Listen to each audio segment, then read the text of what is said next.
రాష్ట్రంలో అధికార ప్రధాన ప్రతిపక్ష నేతల భాష మార్చుకోవాలన్నారు స్టేట్ బీజేపీ నేతలు. ఇకనైనా మాటలు మానుకుని ప్రజా సమస్యలపై ఫోకస్ పెట్టాలన్నారు. పండుగల టైంలోనే డ్రగ్స్ కేసులు ఎందుకు వస్తున్నాయో సర్కార్ ఆలోచించాలన్నారు. గత సర్కార్ హయాంలో డ్రగ్స్ కేసులపై విచారణ చేపట్టాలని డిమాండ్ చేశారు బీజేపీ లీడర్లు. కాంగ్రెస్ బీఆర్ఎస్ నాయకులు వ్యక్తిగత విమర్శలతో రాష్ట్రంలో రాజకీయాలను దిగజారుస్తున్నారన్నారు కేంద్ర మంత్రి కిషన్ రెడ్డి. హైదరాబాద్ కాచిగూడలో మాజీ ప్రధాని అటల్ బిహారీ వాజ్పేయి 101వ జయంతి కార్యక్రమంలో పాల్గొన్నారు. దేశ హితం కోసం అనేక సంస్కరణలు తీసుకువచ్చిన మహనీయుడు వాజ్పేయి అని కొనియాడారు. ప్రత్యర్థుల మీద విమర్శిస్తున్నప్పుడు ఏ రకమైనటువంటి భాష ఉపయోగిస్తున్నారు? చాలా కీలకమైన పాత్ర. అంటే ప్రత్యర్థులను విమర్శించడమే, అవమానం చేయడమే, మరి పార్లమెంటరీ భాష వ్యతిరేకంగా అసభ్యమైనటువంటి భాషను ఉపయోగించడమే రాజకీయాలు అనుకుంటున్నారు. ఆ రకంగా ఉపయోగించిన నాయకులే మంచి నాయకులుగా ఈరోజు కొంతమంది భావిస్తా ఉన్నారు. ఇది చాలా దుర్మార్గమే. వందే మాతరం 2 పదాలు కాదని స్వాతంత్ర ఉద్యమ స్ఫూర్తి అన్నారు కేంద్ర మంత్రి కిషన్ రెడ్డి. కోటి వివేక్ వర్ధని కాలేజీలో ప్రత్యేక ఫోటో ప్రదర్శనను ప్రారంభించారు కిషన్ రెడ్డి. సూర్యచంద్రులు ఉన్నంత వరకు వందే మాతరం ప్రతి హృదయంలో నిలుస్తుందన్నారు.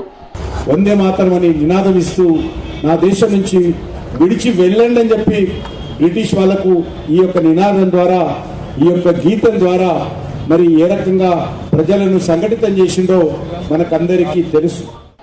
పండుగలప్పుడే డ్రగ్స్ కేసులు నమోదు చేస్తారా అని ప్రశ్నించారు కేంద్ర మంత్రి బండి సంజయ్. అకున్ సబర్వాల్ ఆధ్వర్యంలో నాటి డ్రగ్స్ కేసు విచారణ ఏమైందన్నారు.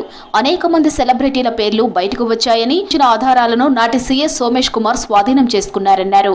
తక్షణమే సోమేష్ కుమార్ను అదుపులోకి తీసుకుని విచారణ జరపాలని డిమాండ్ చేశారు బండి సంజయ్.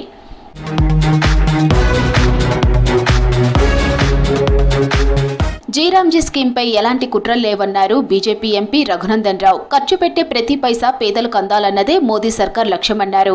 రాష్ట్రాన్ని లూటీ చేసిన డబ్బులతో కల్వకుంట్ల కుటుంబం ఎన్ని సభలైనా పెడుతోందని ఆరోపించారు. 10 సంవత్సరాలు మీరే ముఖ్యమంత్రి, తెలంగాణ రాష్ట్రానికి తొలి ముఖ్యమంత్రి అని రాసుకుంటారు. 10 ఏళ్లలో పాలమూరుకి ఇచ్చిన పైసలు ఎన్ని, గజ్వేల్, సిద్దిపేట, సిరిసిల్లకి ఇచ్చిన పైసలు ఎన్నో ఒక శ్వేతపత్రం ఏమన్నారు సభలు పెట్టే కంటే ముందు. పన్నులు ప్రజల దగ్గర నుంచి వసూలు చేసుకున్న పార్టీ ఫండ్ ఉన్నది, పెడతారు సభలు. ఏమైతే అన్న కాంగ్రెస్ బీఆర్ఎస్ నాయకులు మాట తీరును మార్చుకోవాలన్నారు కమలం నేతలు. ప్రజలు అన్ని గమనిస్తున్నారన్నారు. సరైన సమయంలో తగిన బుద్ధి చెప్తారన్నారు కమలం నేతలు.